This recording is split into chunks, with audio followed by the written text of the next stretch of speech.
Hello. Yeah, yeah, hello. Yes. Yes, Okay. sir. Yes, sir. We can start now. Okay. Fine. So, welcome everyone. Thank you for taking our time out and joining us for today's talk series. My name is Siddharth Prasad and I am a fifth year student at Anand National University. Uh, just a little information before we get started. If you have any questions during the presentations, please type them into the chat box in your Google Meet control panel and I will bring them up during the presentation. So, we will also have time for questions at the end. And also, if you want, this will be available on mail, reverted via mail, this series. Okay. Right away, today is the third of the series being presented by architect Rajiv Kadam, architect Raj Vaswani, and architect Shweta Ranpura, ma'am. Would be honored to have you share your thoughts and gain knowledge. Now, I would like to introduce our first presenter, architect Rajiv Kadam. He is associate professor at Faculty of Planning in SAP University, graduated in architecture and post graduation in urban design from SAP University, and engaged in teaching since 1991 in urban design studios, humanizing cities seminar course, urban design theory, and guiding thesis in architecture and urban design. What we use there? Okay. Shall we start? Yes, sir. Yes, sir. Yeah. Thank you, Siddharth, for the invitation. And I'd like to thank both my colleague speakers, Shweta and Raj, also. And welcome all, and thank you for coming. I'll do my best to present my views for the session, since the session is basically on conceptualizing the culture of public space. Let me first begin sharing my presentation.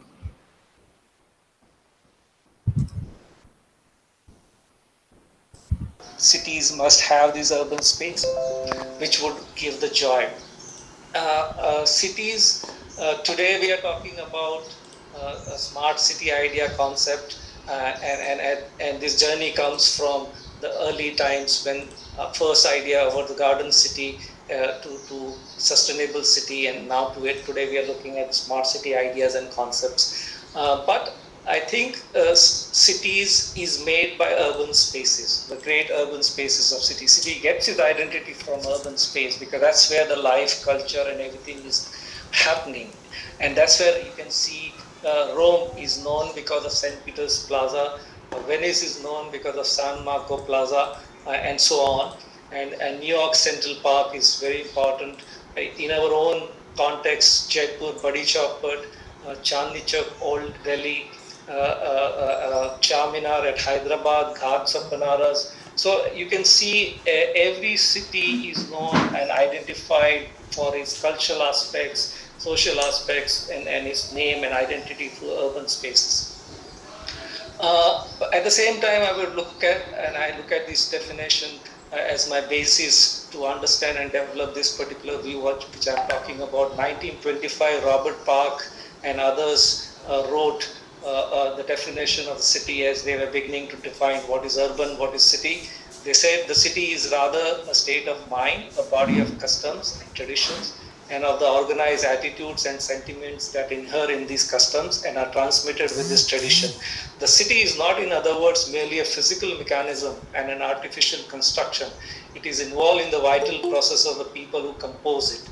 It is the product of nature and particularly human nature. And this is very important as a base in my view to say and talk about humanizing aspects. So you see in 1925, the early definition itself captures the human aspect of the city making and urban space.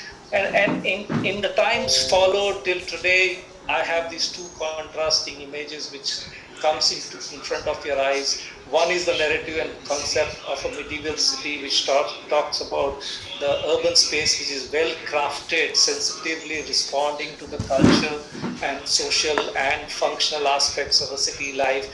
And it absolutely responds to the people and life and activities, whereas the modern city, on the other hand, is more focused to the private space and the real estate space and the infrastructure. So the public domain is completely absent in terms of its identity and making and construction, and that's where this contrasting picture of urban space is the story of what the conditions today we have. If you look at closely the urban space, Rome's Piazza Navona tells us how interestingly the events, culture, sociology and people and activity become part of that space which is made for the city, along with the facades of the building. Whereas the modern city, on the other hand, is completely responding to the mobility aspect, and the automobile, which allows us to move, needs to be parked in that urban space and not human life and activity, which needs to be celebrated. But coming to India, and in my journey till now of the studies and engagement with the studios and teaching, you can see this image of a great Indian city, a metro city, Calcutta, this flower market which happens like this every day. Flowers are brought and distributed so that every day flower reaches every house so that the family and the individuals can perform the puja. And you can see how this particular activity, urban activity, is operational and organized in a certain way. So I look at several images to say this to me is representing how what people are searching for to be put on their walls in their private spaces. It ranges from gods, film actors, icons, and sermons and thoughts and ideas of philosophers and many other social aspects. It's a whole collage of what represents human urban mind is what I see in this particular shop. So is Manek Chowk space, which becomes a food court in the night. In the day, it's a parking space. So the vibrancy and multiplicity of the use of spaces, people engaging from private spaces in the public space, and hence there is a connection through this particular window.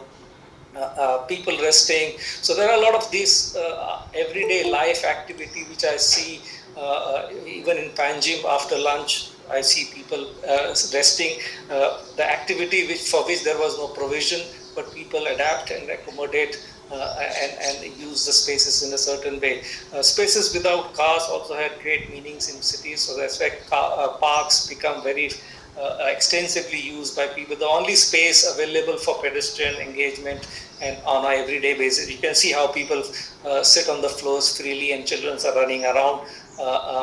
And another aspect which also I see in terms of Indian context is this great idea of sacred space, which is available in the form of cards and rituals and ceremonies which are being practiced across time, across cities in our part of the context. Banaras is also another example of these activities. And also informally in public space, you can see that how this particular transforms and occupies into another forms and hence the religiosity and the cultural practices of these particular aspects of urban life, which comes from our older traditions from our rural backgrounds, also become part of the urban space within the cities. So there is this complete structure of phenomenon of use of public space by everyday life, of many kinds of activities which we see, and there's a whole range and a canvas of everyday life which I see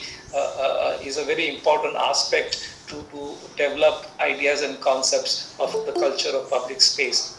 I would put, and has many people also talked about it, that today's picture of urban and city is about urban decay. And that's where I think an effort and to look at how to conceptualize idea of city, idea of urban space needs to be seen, and specifically in Indian context.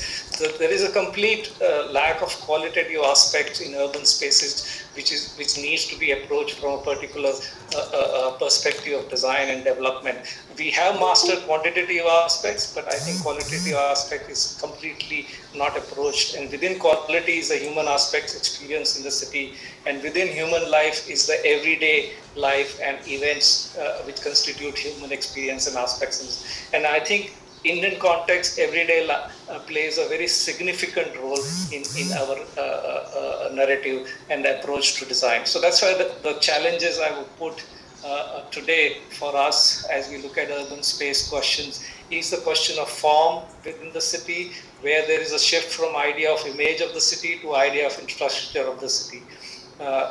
Also the question of ideology, because design needs a particular approach of thinking, theorizing, and positioning your arguments to problems and issues what we are looking at.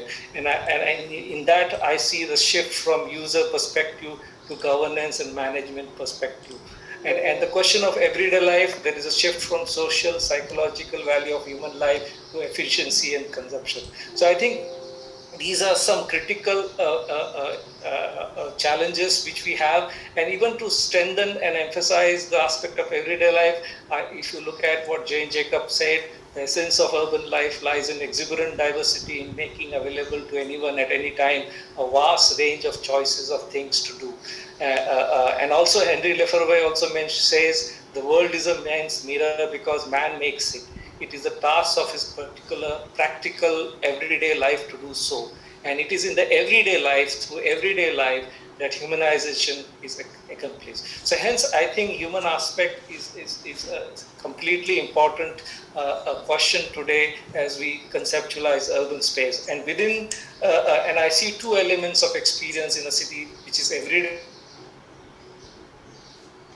and conceptual space, which make our story and narrative, and that needs to be developed in the contemporary city. I would put man on top as an approach while we conceptualize this particular design of public space and the culture in the city. We really need to look at nature, architecture, city and urban design very closely, as much as we look at all the planning dimensions and other things. So we need to construct the architecture of the urban space which sensitively responds to the man. And within that, I would emphasize the interaction of human and urban space, which is what will give us the humanizing quality of the city. At the same time, looking at the problems and issues of the urban space, we need to have this wider, broader, deeper perspective of both theory and practice. On one hand, we have architectural theories, we have urban theories, we have social theories, we have cultural theories, we have economic theories, which all influence every activity what we are engaging, and that activity happens in a space. And that's why we must have a philosophical approach. We must follow a theory. We must look at paradigm, design, attitudes, models, utopias, and concept. And that's the holistic perspective of thinking, which will develop a good humanizing view, and hence will lead us to humanize urban space in a certain way. I think there is nothing possible without references of these great thinkers, and I would put these critical thinkers on human aspects from Louis Wirth to both Heidegger, Lefebvre, Jacobs, and even I look at Satyajit Ray's two great films, The Great City and The Great Stranger, also to understand these qualities of Indian context of urban space and culture. I would like to say that life needs to be seen in these two critical aspects. One is the aesthetic, which is the beauty of life, and other is the materialistic, which is the purpose of life. And that's where I see that aesthetic aspect is dealt very less. Materialistic aspects is actually mastered and we develop extensively. To me, nature is a very important component, and cities must integrate nature within our experience, and whether it's looking at the sky, sunlight, greenery, water, and many other things of nature, because nature is a complete, pure architecture of beauty and completeness, and hence it's an important aspect to be engaged with, which is what I think the first effort of human construction and creation we see in village is the best example to refer to learn many things about how to engage and establish our environments. And I think even the idea of urban also tries to look at the idea of rural and village cultures to make a better understanding of quality and definitions. I think the world is moving to become 50% urban population, and that's why city will become most important thing. And that's why within city, the idea of urban space, and within that urban space, the quality question becomes a central thing for us to look at it. And I would say urban analysis needs to focus on the interrelation of human with the space as a question.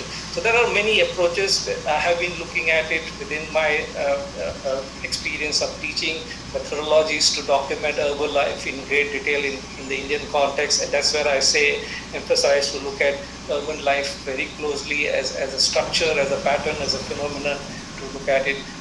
I also worked to develop certain documentary films, short documentary films in India, and some of the workshops in Milan we did. And you can see every urban space, whether geographically in any context, it's completely reflective of its own cultural practices and activities socially, culturally. So here in Milan, we saw documentation of street art culture as a question. So I think when you're looking at conceptualization, we need to look at closely the everyday life as an emphasis to understand and develop that concept of culture. So that's where I think I would look at to emphasize that everyday life becomes an important structure to look at it very closely, to develop concepts, and that's where I see the future of our Indian urban space to be dealt with. Thank you. Thank you. Uh, Thank you, sir, for sharing your thoughts. I hope many of us have got a new perspective of looking at human activities and their cultures. So, Yeah. thank you, sir. Okay. Thank you. Moving forward to our next presenter, architect Raj Vaswani.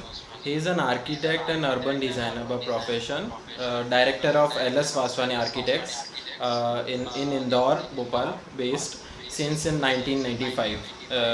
He is also a naturalist, sketcher, blogger by passion, and academician by commitment.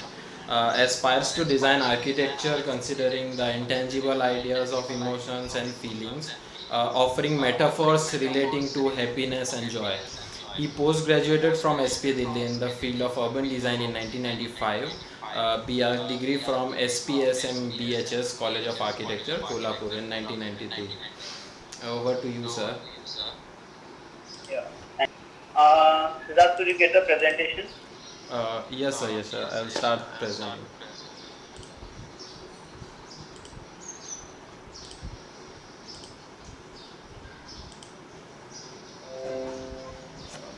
Yeah. Is my screen visible, sir? Good evening. Yeah, it's visible to me. Yes, sir.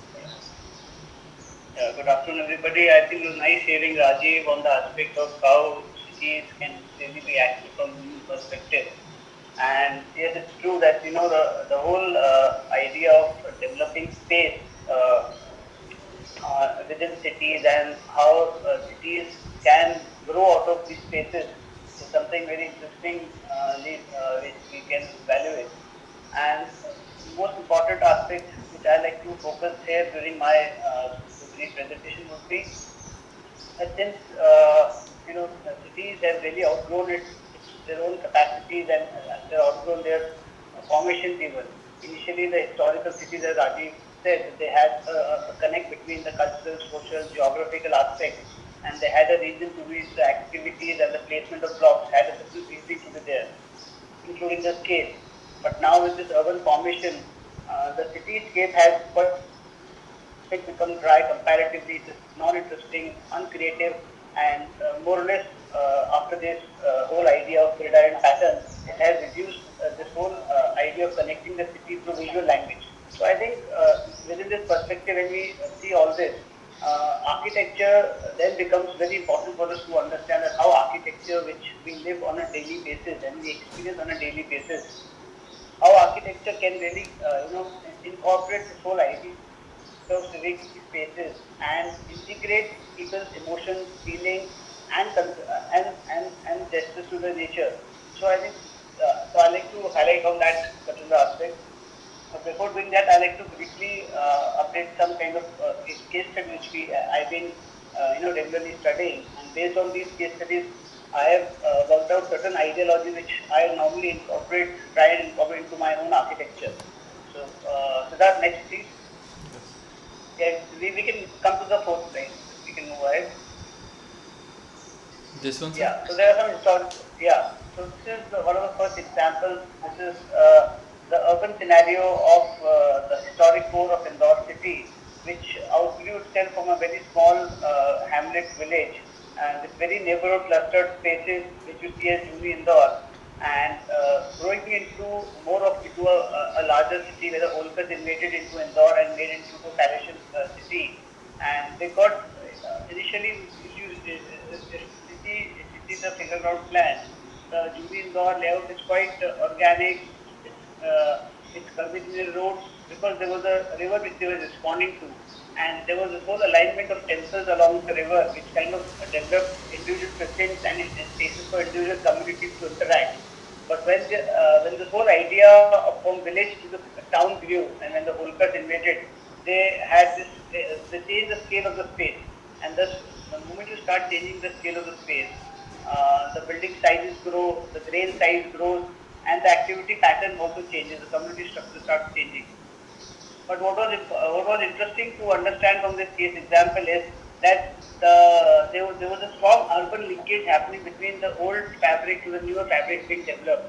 And once this whole city outgrew from the riverside towards the Gandhi Hall, which is a British part of the Indore, so there was this whole physical connectivity happening, and there was this sense of transformation which was quite visible and evident, and people were accordingly responding to these kinds of changes very comfortably, and they were quite adapting to the whole situation, which is very interesting to understand from this example.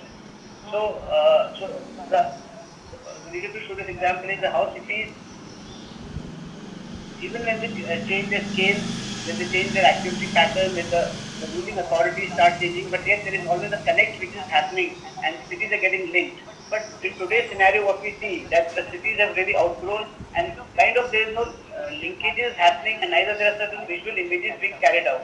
So is a kind of disintegration happening between the older fabric and the newer fabric. Next. Yeah, so that next. Yeah, so this is Oh, one close up. No, please, Sonia.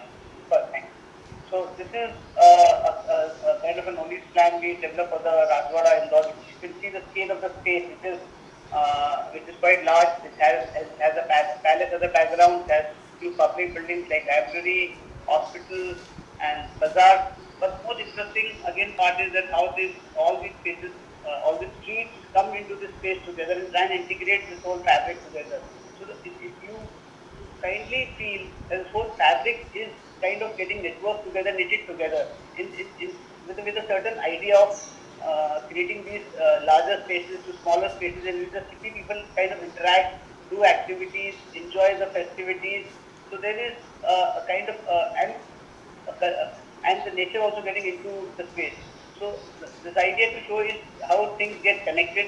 The geography becomes important. The contours of the land, with the roads, how the roads are being formed becomes interesting to understand. So nowadays we complain of floods.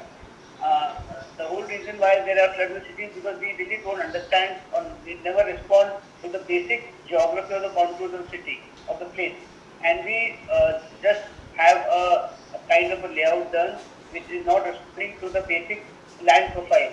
So here is an example where we can really understand that how land profile becomes important, when the rivers become important, the axis and the viewpoint start becoming important. Yeah. Next. And this is one example of Bhopal city. Interestingly, what happens is that you see this hilltop or the red mark on the left-hand side picture is that this is the commercial space. So this on the right-hand side was the old Bhopal, and on the left we have this new Bhopal shaping up gradually, which has the South City Nagar and things like that. So this, there are disturbances.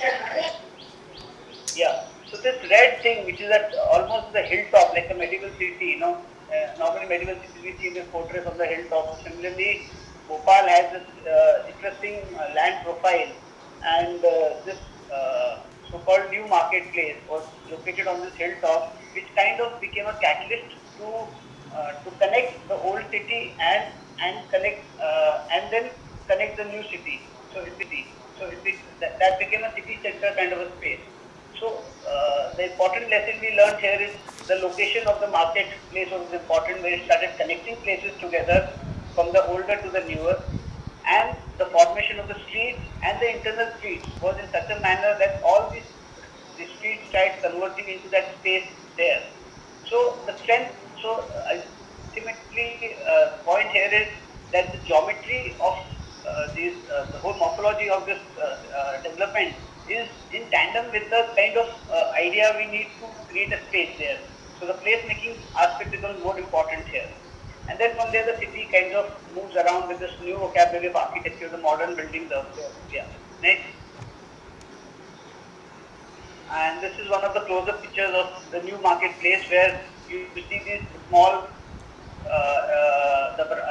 on the left hand side you see these spaces and the networks getting which are connecting, and they all move towards the major space, that's how. So the whole network becomes important, connectivity starts becoming important. There is an element of visual connect here happening wherever you are moving around. You see that main focus point there. So the kind of the urban formation then starts responding to this complete ideas behind the thing, and the activities, the people start moving in that direction. So now the space today, this new market has really outgrown, and the whole present area has become a large space. So that is the power of the kind of a nuclear which was there. Yeah. Next.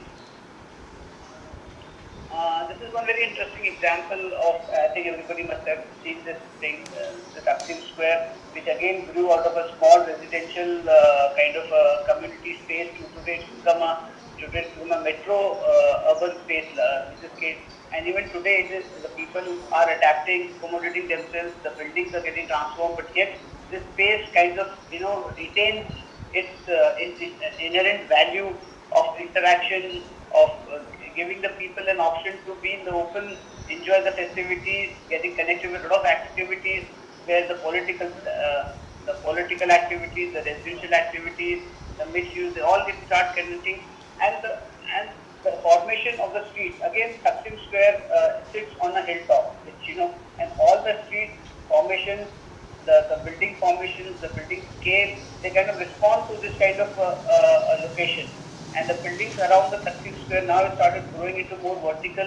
They have hotels, they have museum activities, they have a mosque happening there, they have bazaars, they have sort of public garden spaces. So, so it becomes a quite an active space, and well coordinated, well geometrically oriented in sense it starts networking the whole fabric and the city itself together. So that's the kind of interest we develop in this space. Next. There are some more pictures of how the whole thing has grown into. Now it has marketplaces, it's buzzing with activities, people, and the most. I mean, the space kind of becomes it's active all the year round, all day around. A lot of these vendors, festival activities, sporting things. There is a nightlife happening to it. So idea is that these spaces, they kind of control the complete city formation, the city fabric. In fact, the building morphology is controlled by them. So somehow people start responding in that, and the whole responding, and these spaces get, and now today it has become a major transportation node also. So you know, so new activities, contemporary activities start adding on, but yet these spaces have the strength to retain and sustain itself for a longer perspective. Yeah. Thanks. Unlike now Chandigarh, you see the capital complex had a different concept. It had an idea of freedom, it had an idea of independence, it had an idea of strength, commitment. So the reason I am showing this example is that somehow I feel that the main space kind of gets disconnected with the whole city itself. The capital complex sits on a platform where you all are largely it's a visual connect through this landscape screen which goes through the neighborhoods and all. But the it is not a majorly a people-centric space. It's a symbolic gesture, an iconic space, which kind of resembles, it's synonymous with the time slot, that the independence time where people wanted to show their strength. So the whole purpose and idea behind the space is different. But today, these such spaces are not getting connected in terms of adaptability, in terms of transformation. It is they are static in their own thing. They don't really go with the city concepts, or maybe they're not going with the whole idea of transformation and the whole idea of adapting to new form, to new structuring and to new structures of city, which I think from today's point of view, it's very important for us to connect in this manner. Next. This is a very small space in the city of Pachmadi. It's a hill station, and this space sits in the bazaar, the main bazaar of Pachmadi. It's a very small. Hardly this space size would be 10,000 to 11,000 square feet. But what is interesting is that somehow the space is able to connect the fabric of the city, and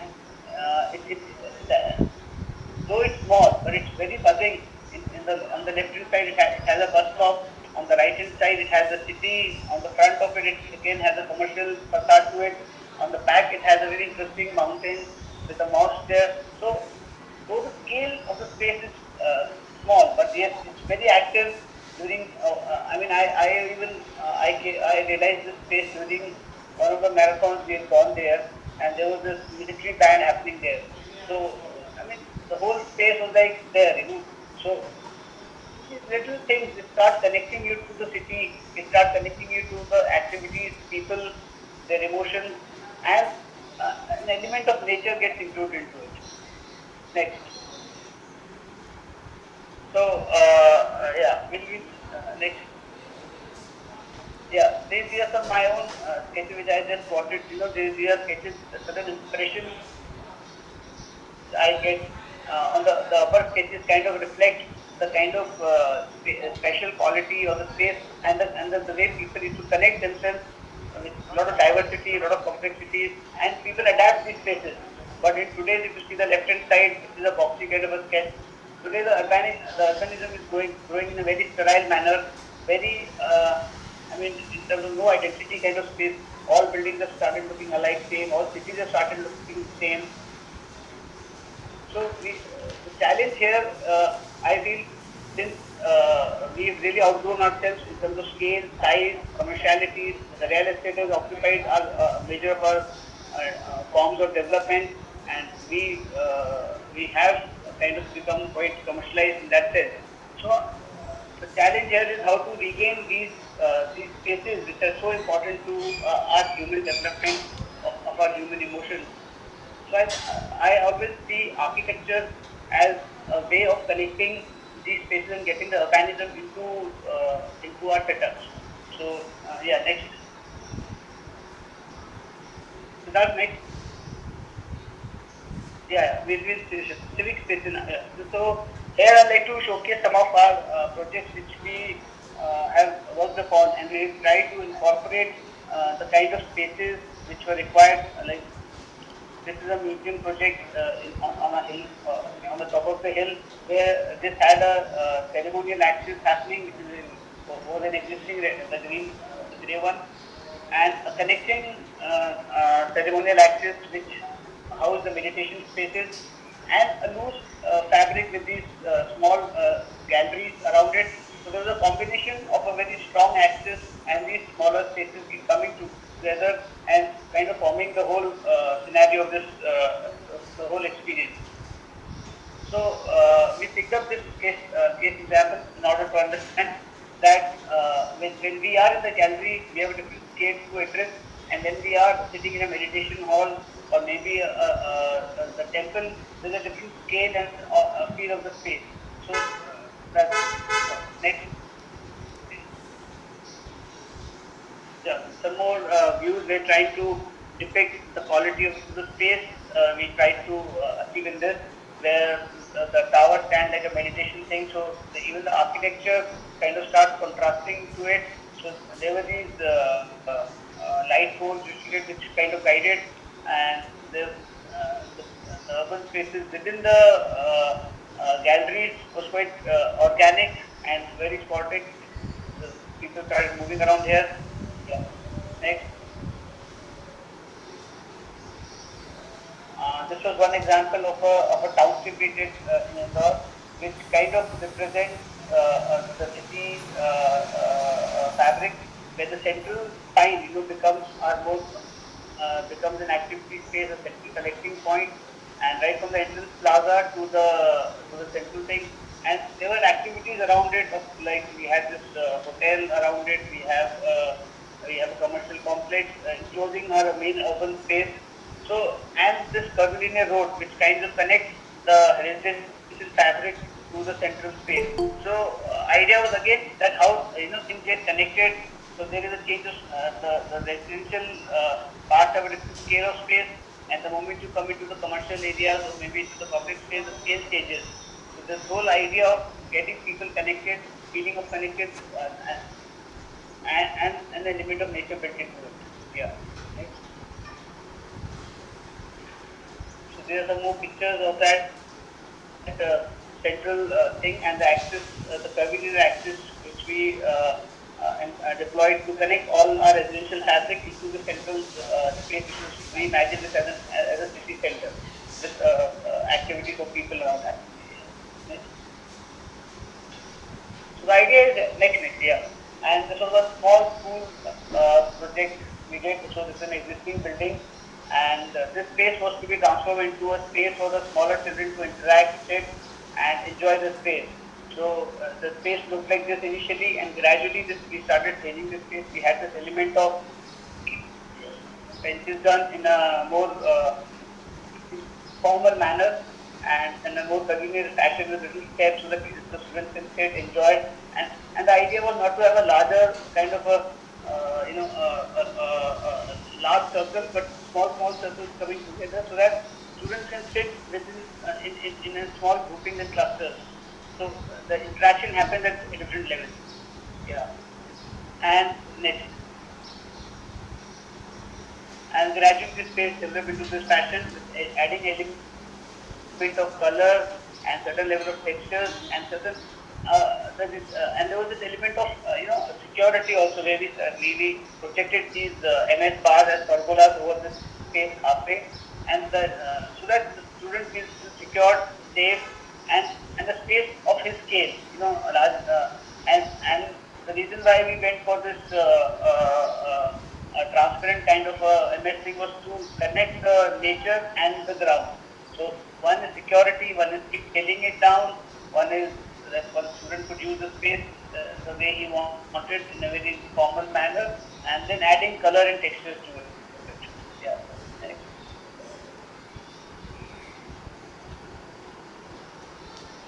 Next. Yeah. So again, institute in Mayer we did, where there was a riverfront. They had a river on the one edge of the land, and we tried to organize our public spaces. So there were three levels of spaces we did in this. The spaces fronting the river had the larger public spaces of gatherings, playground, play spaces, and then there were these academic buildings which had the smaller courtyards. The whole institute was worked upon into three major spaces. One was the primary part, the secondary part, and one was the administration area, library, the public domain and the private domain.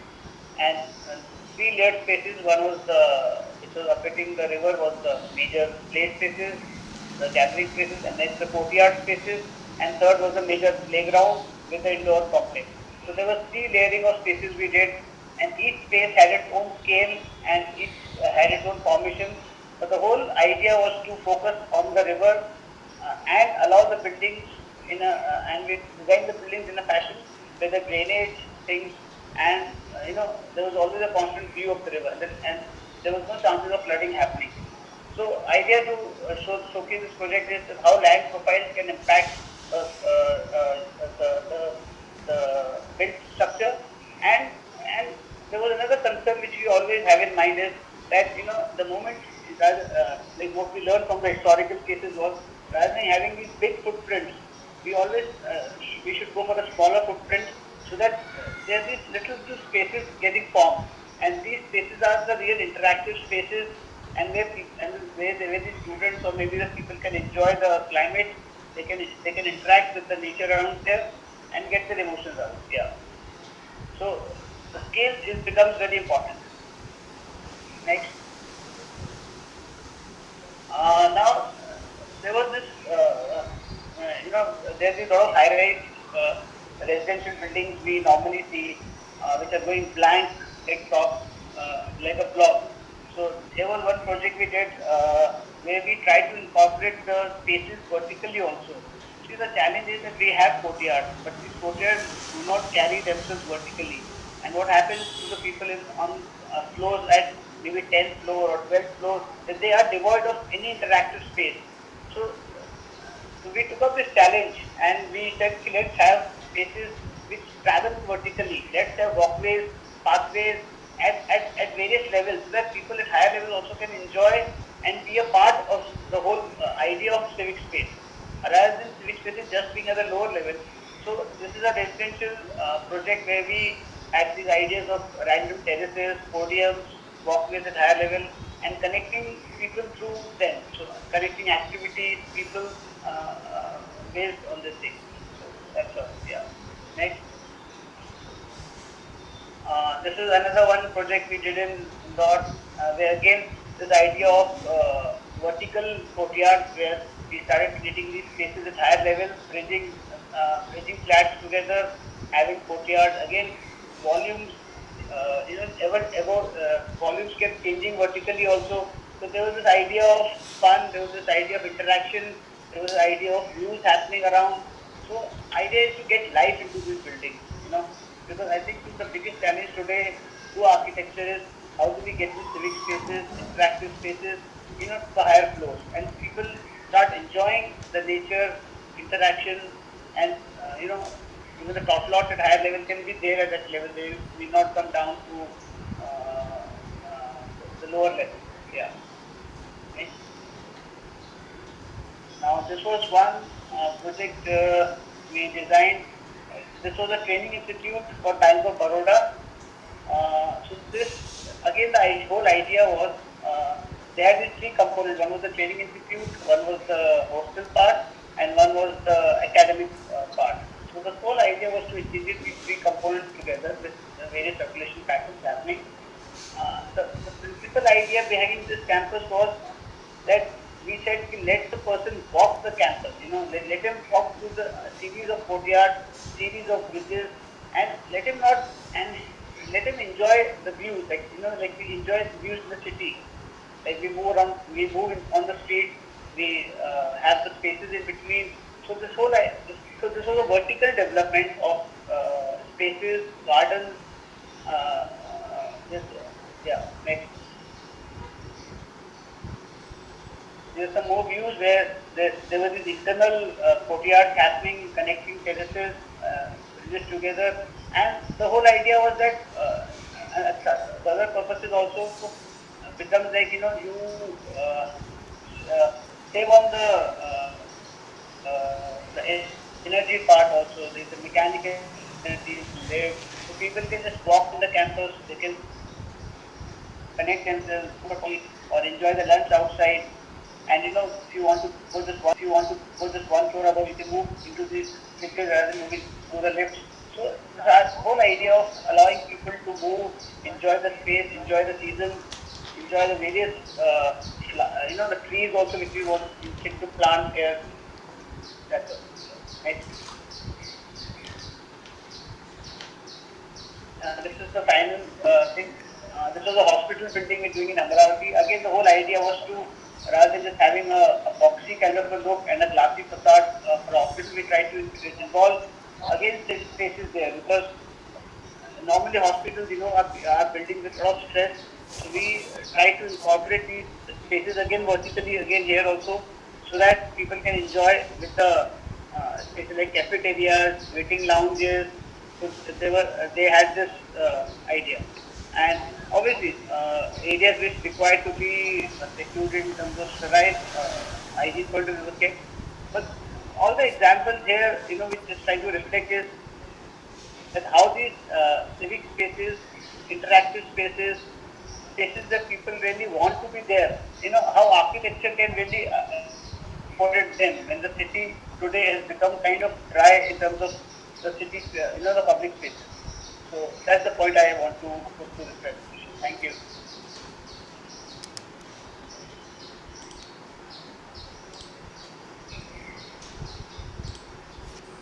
Many thanks for addressing your ideas and volunteering your time, sir.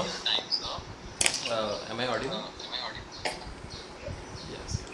So, Yeah, yeah. thank you so much, sir, for addressing your ideas and volunteering time. Uh, our concluding presentation by architect Shweta Ranpura. She is an architect, urbanist, and educator. She has worked across the world with projects in US, Southeast Asia, Middle East, UK, and South Asia. Our project spans across design disciplines from urban design, master planning, architecture, and interior design across all build typologies, including replanning of JFK Airport in New York and many others. Her work addresses questions of emerging typologies and adaptive urbanisms. Over to you, ma'am. Hello? Hello. Yes, ma'am. We can hear you. Yeah, I'm just going to share my screen. Yes, ma'am.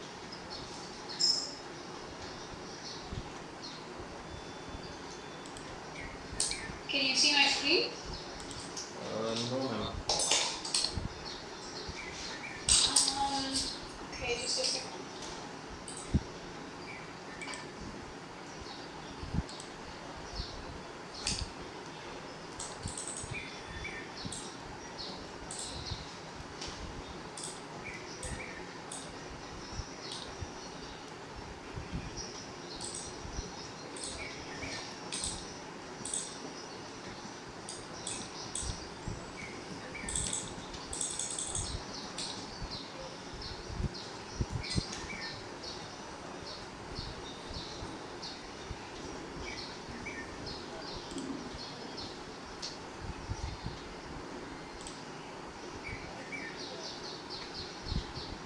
Can you see my screen now?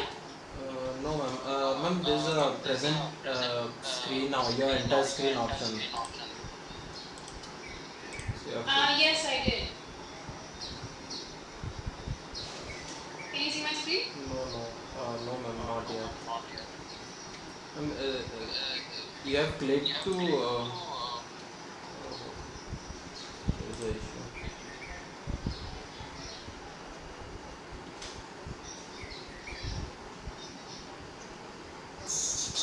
I think you go to present now and then click full screen. Ma'am has left. I think some network issues. She must be reconnecting. Yeah. Yeah, yeah.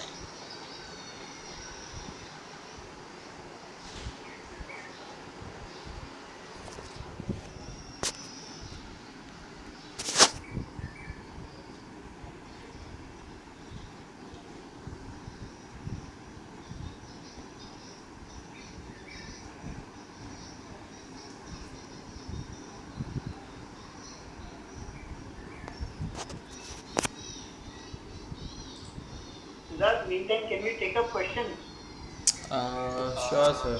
Sure. Then let's take up the questions meantime till Shweta gets connected. Okay, sir. There's a dropped in question from MP. Shweta ma'am has connected.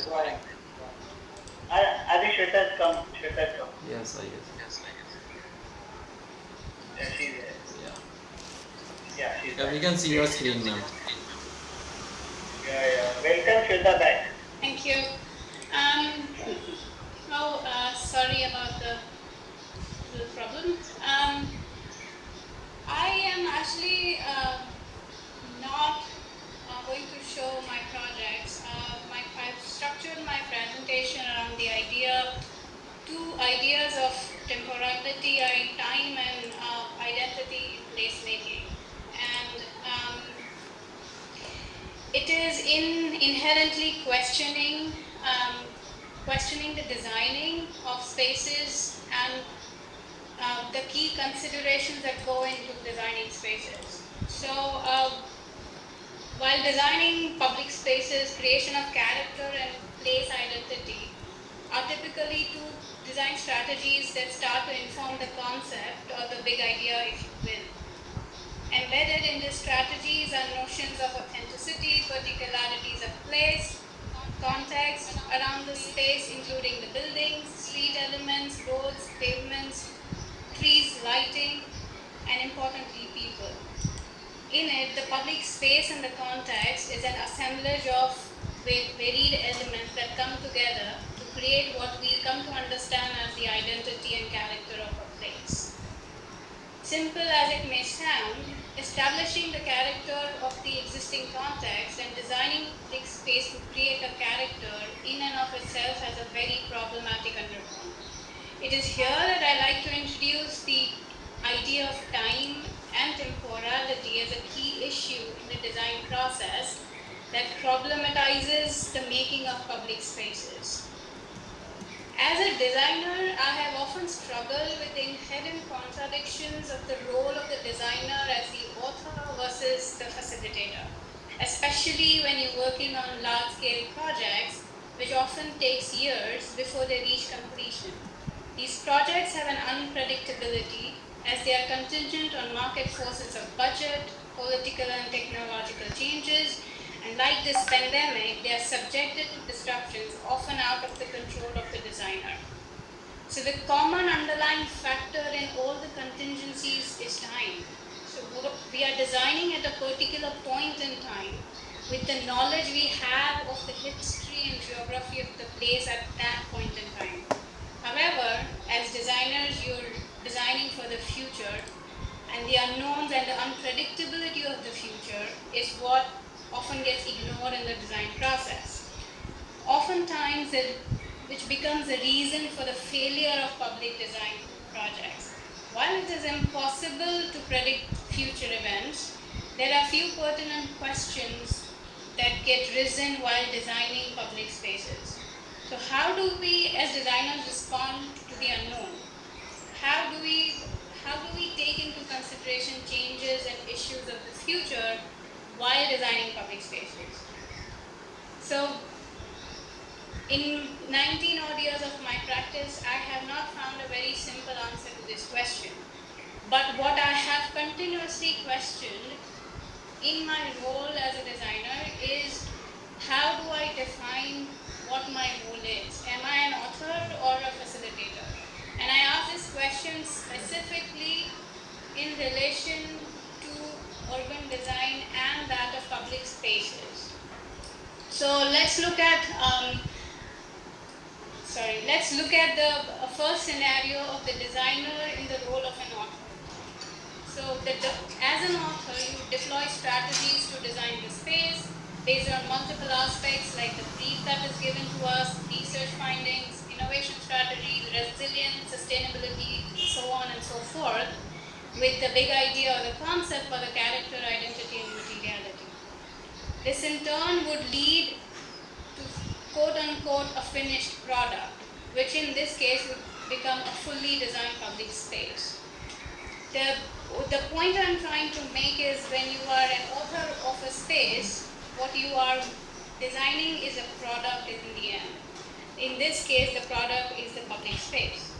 That space may be beautifully designed, it can be well thought out technically, it can have a certain aesthetic and a certain materiality to it.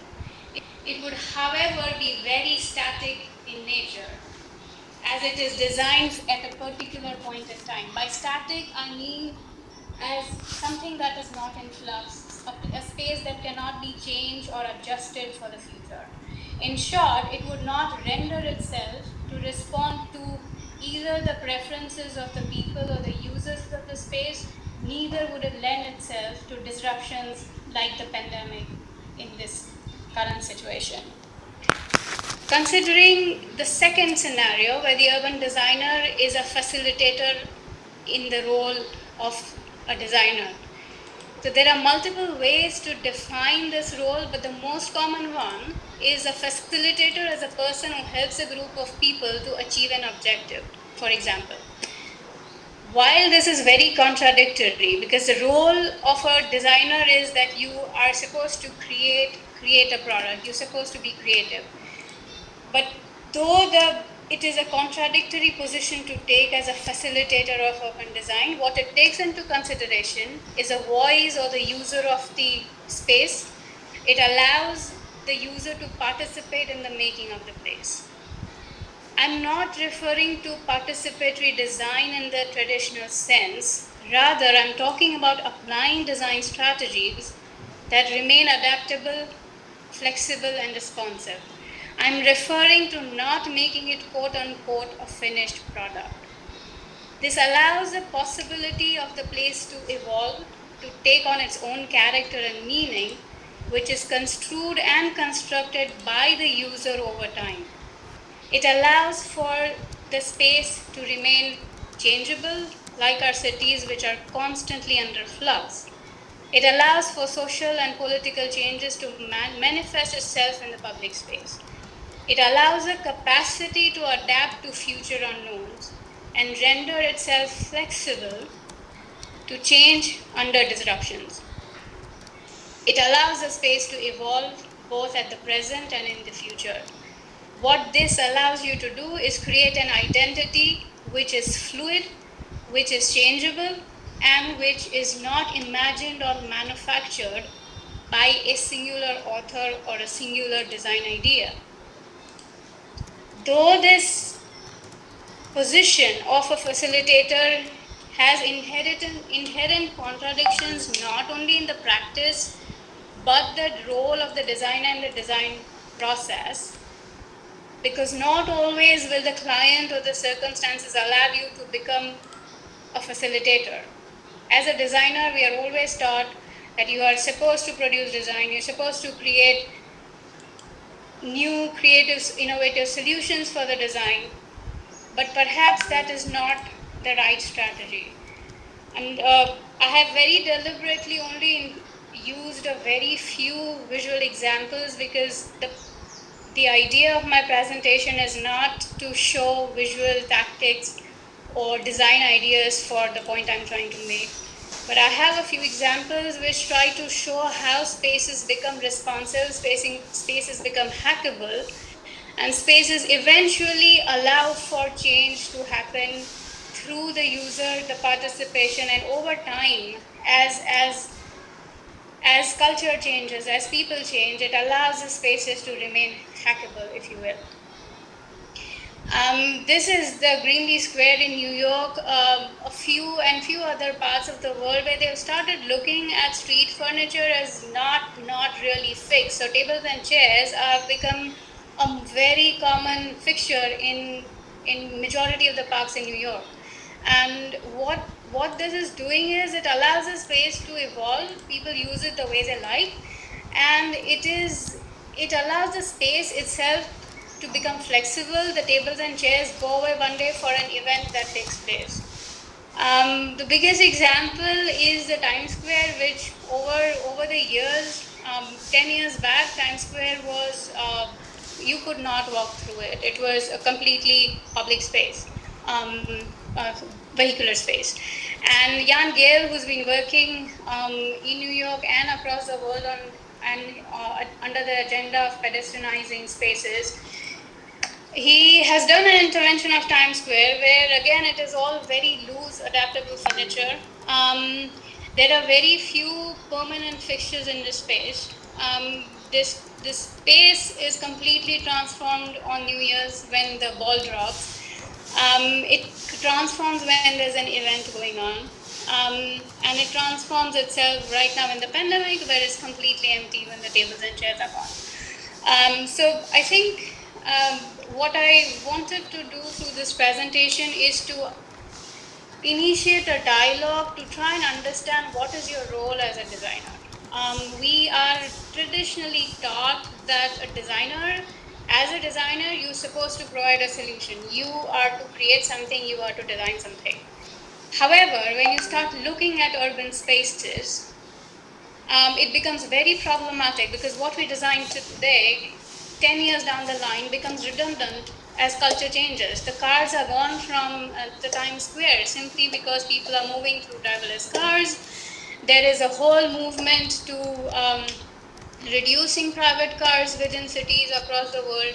There's a whole movement to maximizing or making streets pedestrian again. So the question, like I said earlier, it is a contradiction in itself.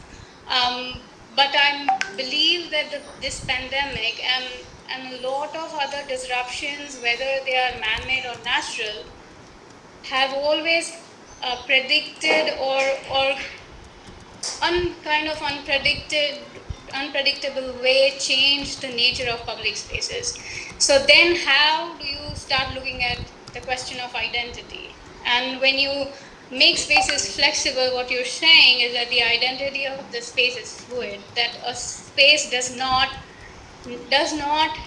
take on a particular identity at any given point in time, simply because it can only be relevant to that point in time, to the social and the cultural conditions of a particular point in time. If economies change, cities change. If cities change, the public spaces are going to change. So one day when we actually have all driverless cars, or if there's only going to be public transport within city centers, for example, we may not have vehicular streets at all.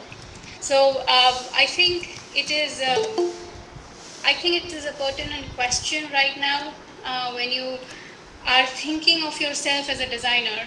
Um, it is very crucial to question your role itself. And like I said, I don't have a very simple, straight answer to this. I have struggled with this contradiction throughout because clients will want you to design something, but how do you balance that? How do you educate and make them aware? I think that that is the future of public spaces, that they remain hackable, they remain flexible, they remain adaptable. And so if there is another pandemic of this nature, um, we don't totally lose sight of what to do with that public Culture space. of public spaces alive and make That's it all more for me today. interactive and Thank you. visible. Thank you so much, ma'am, for your delightful I words. think For very as I was interesting and informative. it was a part of my presentation also. I think the biggest challenge in high-rise building definitely is how do we, make these civic spaces a part of our of the high-rise building fabric. So, how we do it simple is that we, after having after understanding the time, physical requirements and what all we require with that, we work out the physical parameters of our design. As to what is the floor plating and how high the building would go. So once those factual working is done, the whole objective then is to work out a module which is not doesn't have a large footprint. And once we start working on the smaller footprints, I think, and when we start working on the smaller footprints and start arranging these footprints together, I think there is always this possibility of getting these spaces out. Because what is most important is the size of the footprint. How do we break this footprint? If we are not able to break away from this footprint, so we will not be able to get these interactive or vertical spaces or vertical interactive spaces. So the footprint size scale is very important, which also helps us in terms of energy efficiency. Other benefits also we get. So that's how we that's how we work on our designs to break up the footprint, introduce spaces, and work out these ideas of terraces and balconies and bridging blocks together. So that's how the whole idea works around. I mean, that's it. I think. Have I answered her thing, answer? Yes. She's. I don't know if she's here or not. She's there. Dimple. I'm assuming that she's there. Okay, so we can move on to next question. Yeah, So, yeah. next question is two questions combined, Vishaka Vishwakarma and Chintamani Purandare. What does it actually mean to conceptualize the culture of public spaces? Also highlight on street furniture. So it is directed to Rajiv sir. Can you repeat the question? Yes, sir. what does it actually mean to conceptualize the culture of public spaces and also highlight on street furniture? Okay, fine. Thank you. Yeah, so I think the question is about culture and the street space, street furniture, what you're asking. So I think it's important to understand what is culture. And I think in Indian context, it means something, whereas in the Western context, it means something else. Because culture is related to the history, traditions, and community and sociology and many other factors, because it basically talks about how people live and perform their daily activities, rituals, how do they define the social structure, the social system, how do they operate their everyday urban life. So that is what creates a particular culture.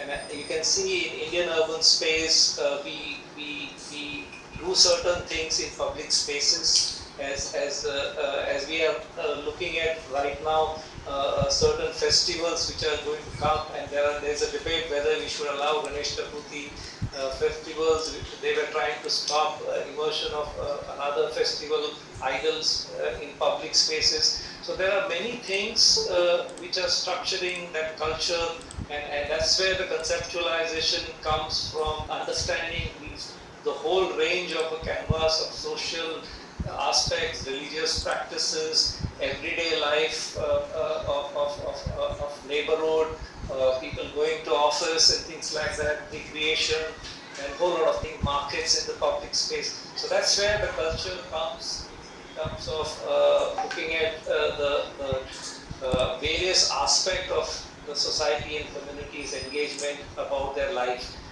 So that's one aspect of conceptualizing culture. Coming to your question of street furniture, yes, street furniture is very important. That street is not just a place for mobility. Street is a place for interaction. Street is a theater. That's where one of the statements we say. So it's a completely a place of particular cultural activities and performance along with the mobility. Because the mobility brings people, and then people pause and they engage in certain activities and interactions. So there's a whole huge drama of social interactions, commercial engagements in a certain state.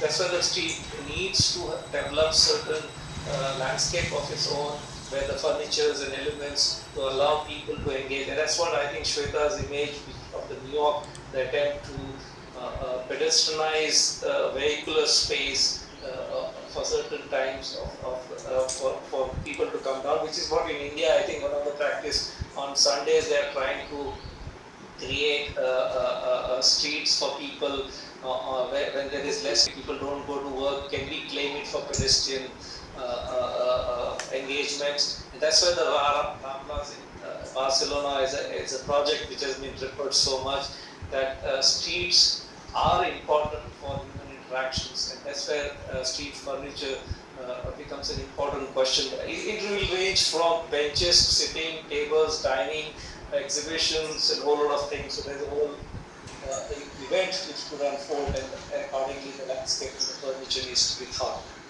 So I hope I have answered the question. Yeah. Yes, sir. There is Yeah. another question dropped in the chat box, which is from Yeah. Ritvi Thakkar. So she's probably asking uh, the idea of designing with considering future situations. How can we apply this to larger scale? This question is for Shweta ma'am. Um, so I'll give you an example of two projects that I was recently working on. Both are around 100 and 150 acres of site. One is in Toronto and the other one is in Delhi. And again, I think the way we approached it was to take a step back, as you know, being the designer or the author of these large developments, given the uncertainty of the future. So what we did was to create strategies which are essential to any good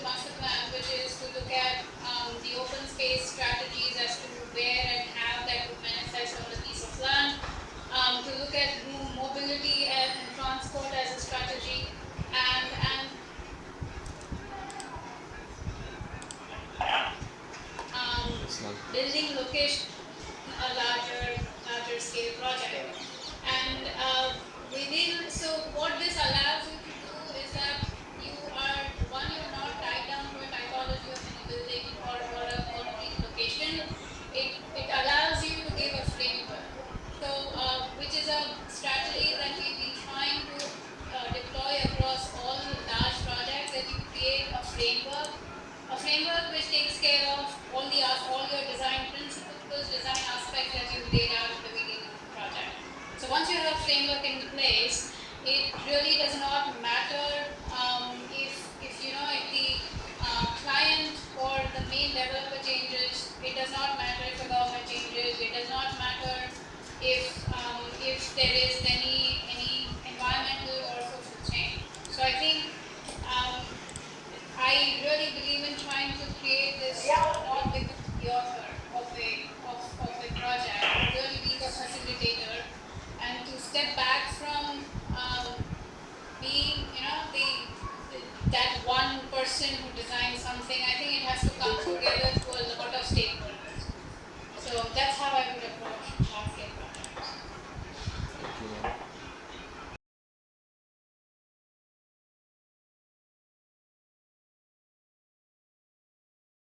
Sorry, sir.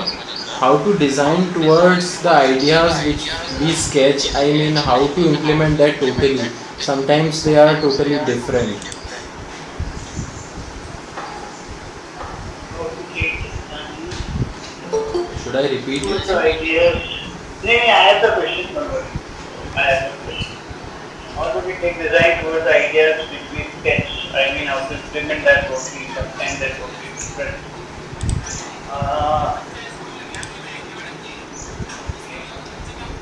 you mean to say, if you mean to say, design from basic sketching to final detailing, is what trying to ask?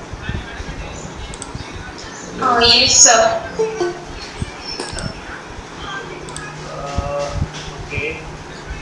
I mean, look, just I think I understand how we do it, like how I do it basically is like, before any project, we actually pick up the requirement part and then we try and understand as to how, we can really be useful for this project, like what Shweta and said.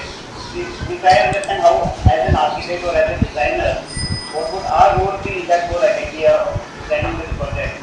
So maybe like incorporating spaces or maybe like incorporating some new ideas.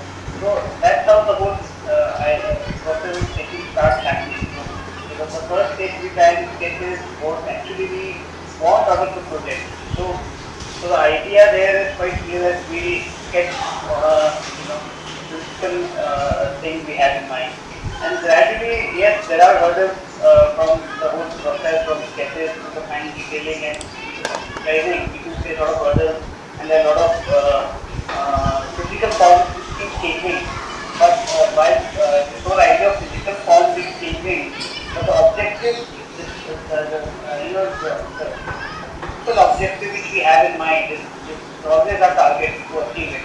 So we don't deviate from that principal objective. But yes, the forms maybe the arrangements might change, the physical formations might change, there will be change in scales, and there will be change in certain ideas of materials or single active. That will keep evolving over a period of time, and a lot of this, when the client stays with us and then he puts up the project to the market, so there are a lot of stakeholders involved. So there's a lot of backward process keeps happening in the project. But we try and retain the principal idea, principal objective which we took up as a challenge. So that's how the whole process is there.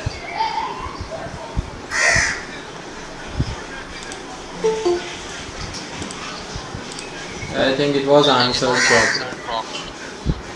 Yeah, I hope this connects. Yeah, yeah. Okay, sir.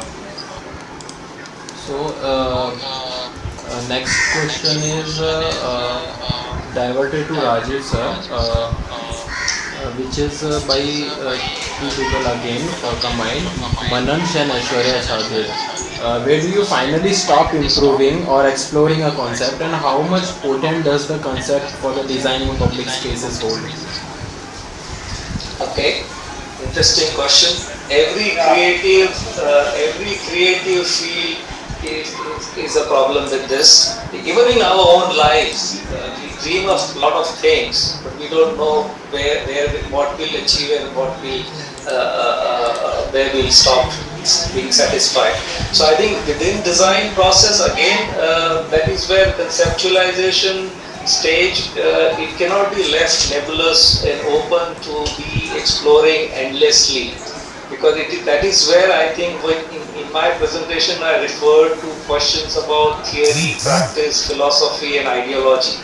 So that's where I think you will have to take positions about what is good, bad, what is appropriate, what is inappropriate, what is negative, what is positive, what is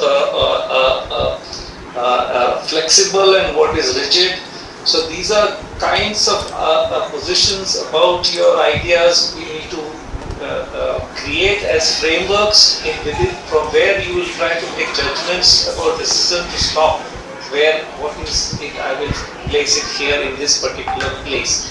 And at the same time we also try to study the context and try to understand what is meaningful and appropriate for a particular place in a certain sense. At the same time, as I think it's been debated by others, my colleagues, that every public place is a transforming, evolving, volatile, flexible, changing, transforming, because life moves like that.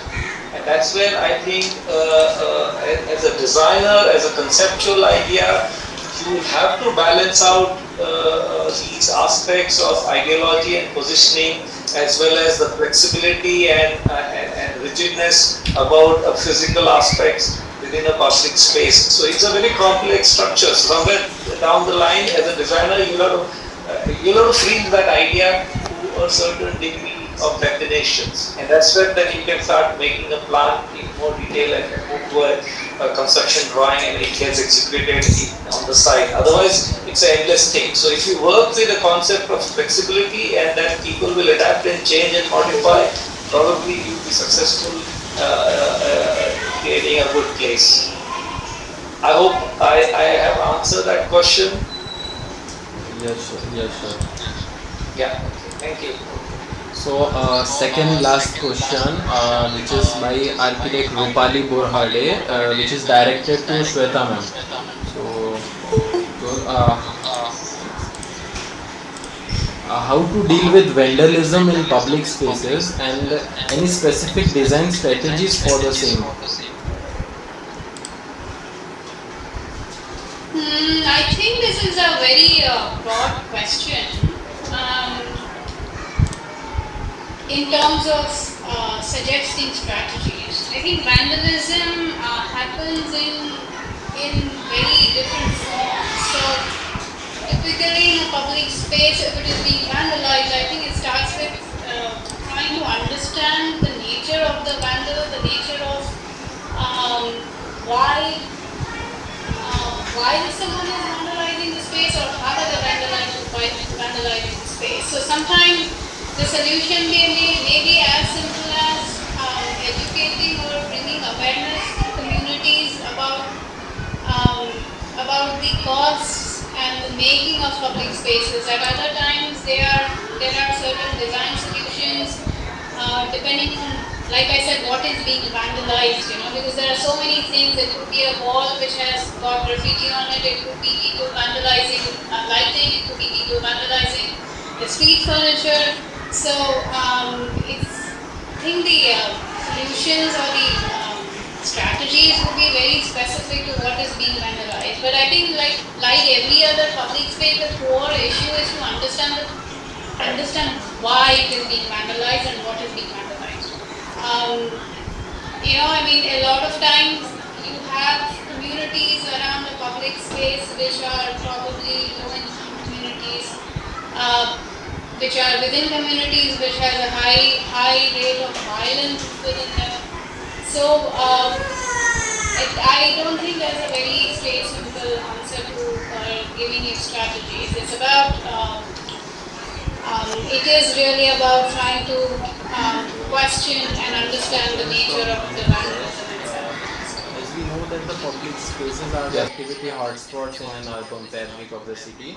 So how the public spaces changes as an impact of any pandemic, and what role do we as planners play to mold a city? Um, I think, to be honest, it is really very soon at this point to predict and say how should we approach public spaces in the future, because this pandemic is probably, it's been a few months, 5 6 months at best, and that is, in a life of a city, in a life of a space, a very short time to start predicting. If the pandemic begins to go on for years, that's when I think you start changing um, or making concrete strategies of how to deal with it in the future. But in the short term, or as a basic way of approaching public spaces, I think it's the same questions that I raised earlier, that you try to make adaptable and flexible spaces. The moment you start fixing or creating a very static place, that is where it becomes very specific to certain uses. And once you start creating spaces which are that specific to a particular kind of use, it does not lend itself to being used or being adapted to any other kind of use. Like, for example, a very good example is Central Park. I mean, it is a very cliched example as well, but the way it has been designed with the kinds of spaces from large to small to different kinds of nooks and corners within it, it allows there is basically a place for everyone there. It allows you to sit and read quietly in a corner. It also allows you to watch a really big game somewhere, and it allows you to play music. It also allows you to get lost in a wooded area. So the idea that you don't fix up a place to a particular use, because we don't know when the uses are going to change. And the pandemic, I think, like I said, for me, it is really short term. It is too soon, I think, to start predicting whether we should actually start changing how we look at public spaces. Yes.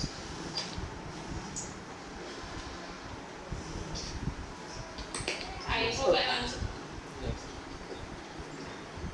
Yes, ma'am. Yes, Yes, ma'am. I think you said we should have views from all three, Yes, right? sir. Yes, sir. Yes, sir.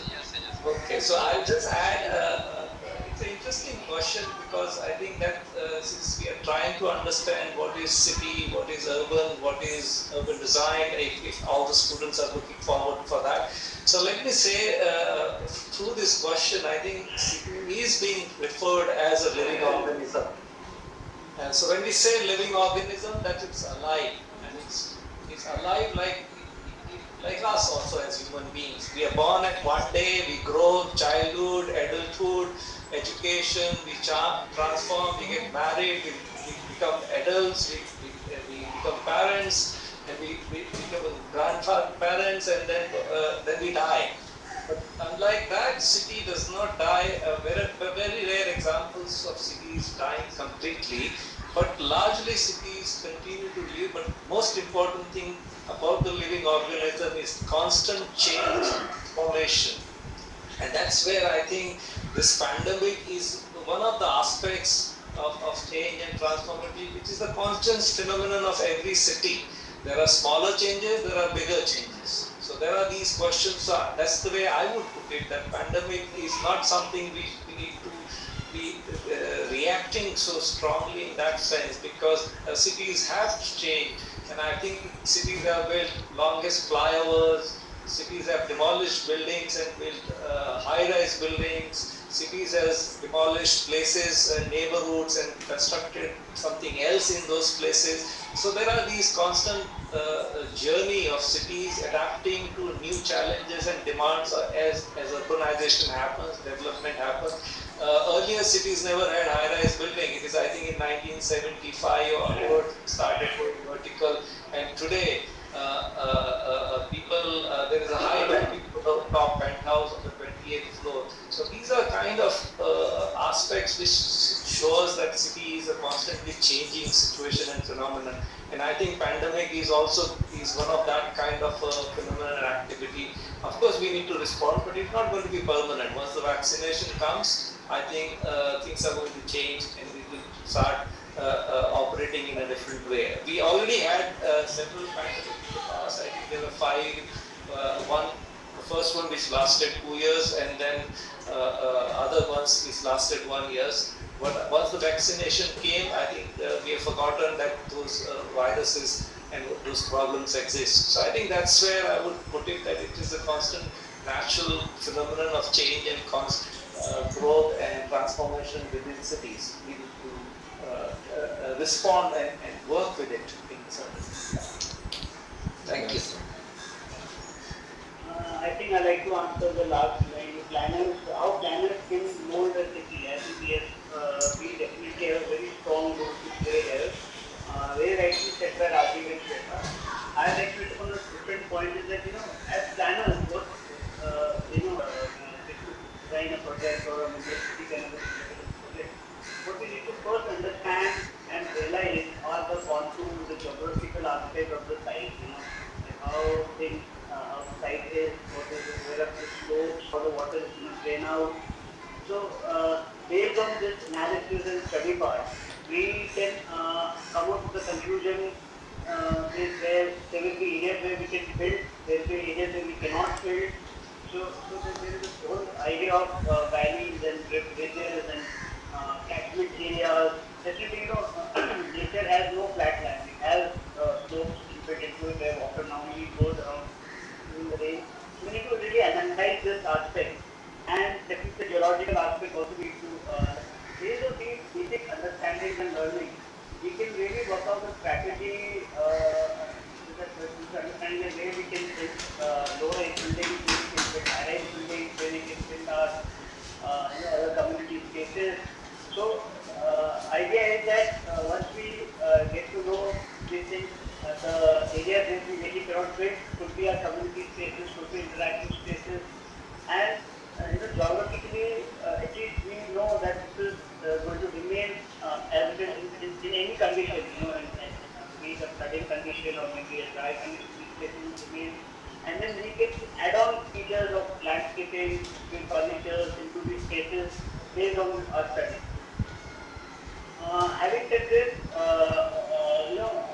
the zoning part, which is on a broader context, becomes very important also here in terms of how the street structures would become, whether there would be, whether the kind of land we have, we do a grid pattern or maybe a kind of road layout, it becomes more interesting and more, we create more vistas and we create more avenues rather than just being where, like you have this nowadays streets, like Chandigarh or Raipur, Naya Raipur also, but streets continuously growing irrespective of the slope. So we design streets based on this whole idea of slopes, contours, so that we get to interesting vistas, avenues, junction points, small spaces, bigger spaces. So a new hierarchy of spaces starts gradually, evolving out of this whole land topography. So once, so this is, and some of the physical formation. So based on this, we know that this is the area where we can do low rise, high rise. So we get a city line skyline also. The idea of locating of public spaces, idea of locating of activities, making of movement, structuring systems, and then placing these things together. So this is how we, like we've seen in our previous example also, how they use contours, how they scale the buildings, scale the spaces. So here as planners, this is the most important aspect we need to study as physical formation, because I strongly believe that today what we have lost is life into our cities.